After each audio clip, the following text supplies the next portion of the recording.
महाराष्ट्राच्या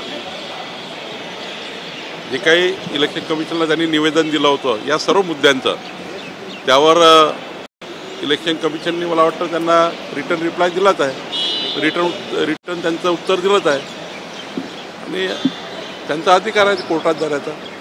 पण ते अजूनही पराभवाच्या मानसिकतेमध्ये आहेत. त्यांनी जर पराभव स्वीकारला आणि पुन्हा जनतेमध्ये गेलं तर काही त्यांना पुढच्या काळात जनतेच्या शुभेच्छा मिळतील.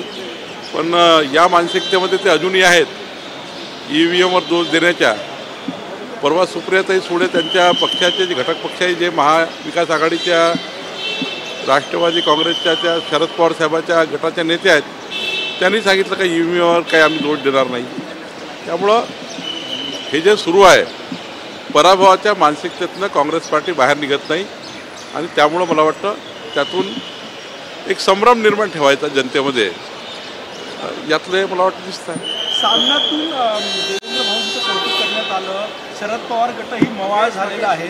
असं चर्चा आहे की दोन्ही विरोधी पक्षातले दोन्ही शरद पवार गट आणि ठाकरे गटाने रेस लागलेली आहे की NDAच्या जवळ कोण येते. आज आशिष देशमुखही त्यावर बोलले. नाही, मला असं वाटतं की देवेंद्रजींनी ज्या पद्धतीने महाराष्ट्रात काम सुरू केलं आहे, 14 ते 19 काळामध्ये त्यांनी चांगलं काम केलं. म्हणजे देशातले उत्कृष्ट मुख्यमंत्री म्हणून त्यांचं काम होतं. मधाती एकनाथ शिंदेच्या सरकारमध्ये डेप्युटी CM म्हणून त्यांचं उत्कृष्ट काम त्यांनी केलं आणि आताही मुख्यमंत्री झाल्यापासनं ते पूर्ण ॲक्शन मोडमध्ये आहे. गडचिरोलीमध्ये ज्या पद्धतीने निर्णय घेतले आपल्याला त्यात काही तर मी पुन्हा जात नाही. पण मला असं वाटतं की चांगल्या कामाचं कौतुक होणे हे महाराष्ट्राची संस्कार आणि संस्कृती आहे. खरं तर आपला महाराष्ट्र हा असाच पुढे गेला पाहिजे.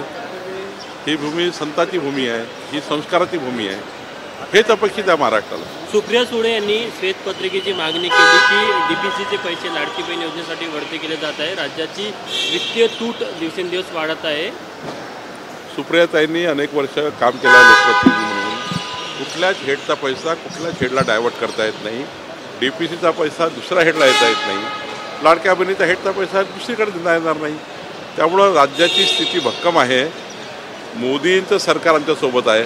डबल इंजिन सरकार महाराष्ट्रामध्ये आहे.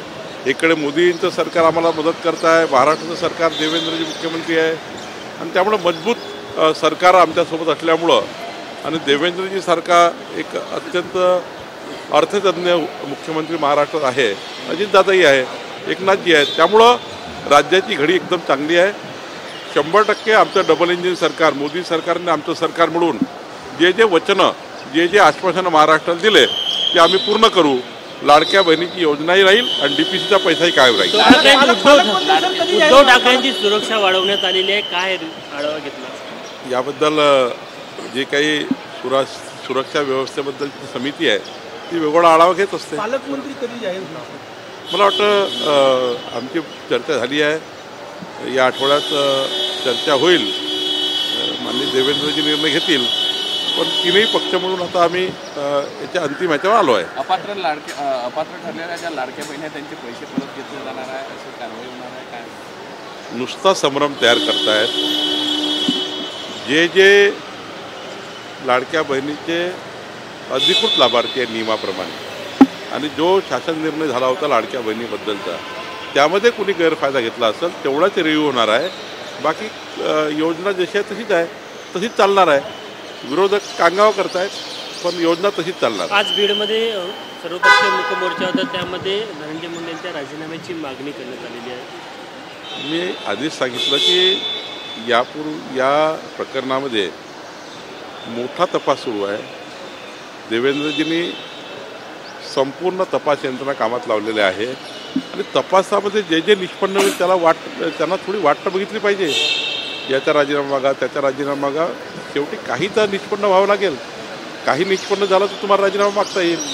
पण एखाद्या घटनेमध्ये आपल्याला वाट बघावी लागते तपास यंत्रणाची. तपास अंतिम होतपर्यंत सत्य समोर येईल आणि सुरूच आहे ना. रोज त्याच्यामध्ये इतकं काम चालू आहे सरकारचं आणि इतकं सिरियस ते देवेंद्रजी आणि सरकारने घेतलं आहे. मला वाटतं याच्यातून निष्पन्न निघेल आणि जेव्हा निष्पन्न निघेल तेव्हा महाराष्ट्राला कळेलच. संतोष देशमुख प्रकरणामध्ये जरांगे म्हणाले की संतोष देशमुख यांच्या कुटुंबाला जर धक्का लागला तर आम्ही धनंजय मुंडेला रस्त्यावर फिरू देणार. मला वाटतं की असे बोलणे, असं चर्चा करणे ही गरजच नाही आहे. शेवटी सरकार हे सर्व बाबींनी काम करतं. ज्या ज्या सुरक्षा ज्यांना ज्यांना द्यायच्या असतात ते पूर्ण सुरक्षा सरकार देतं. आणि त्यामुळं हे ना काय करू त्यांना काय करूपेक्षा या प्रकरणाचा तपास अंतिम करण्याकरता जे जे काही सहकार्य सर्व लोकांनी दिलं पाहिजे. तपास हा पूर्ण नियमाप्रमाणे होण्याकरता तपासामध्ये कुठली क्ल्यू राहू नये याकरता आपण सर्वांनी मदत केली पाहिजे. तिथल्याही जनतेने आणि तिथल्याही सर्व लोकांनी मदत केली पाहिजे. अशा पद्धतीचं त्या ठिकाणी एकामेकाशी चर्चा, एकामेकाबद्दल त्याचा राजीनामा यापेक्षा या प्रकरणाला दोषींना शिक्षा होईपर्यंत काम केलं पाहिजे. याकरता सरकार आणि विरोधी पक्ष म्हणून एकत्र आलं पाहिजे. राजन साळवी भाजपच्या वाटेवर आहे. नाही, माझी काही चर्चा झाली नाही आणि त्यामुळं मी आज काही बोलू शकणार नाही. लाडक्या बहिणी आणि कृषी सन्मान योजना यातून एकाला वगळलं जाणार असं काही काही नाही. सर्व योजना जशा तशा आहे. विरोधक हा नुसता याच्याबद्दलचा संभ्रम तयार करताय. जनतेने विरोधकाचं आता ऐकणं सोडलेलं आहे. सरकारवर जनतेचा विश्वास आहे. थँक्यू.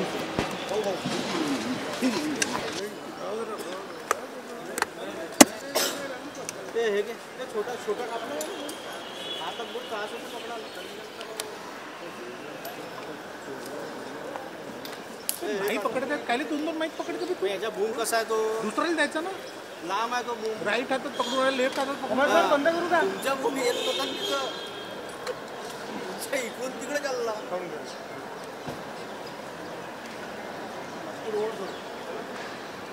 मग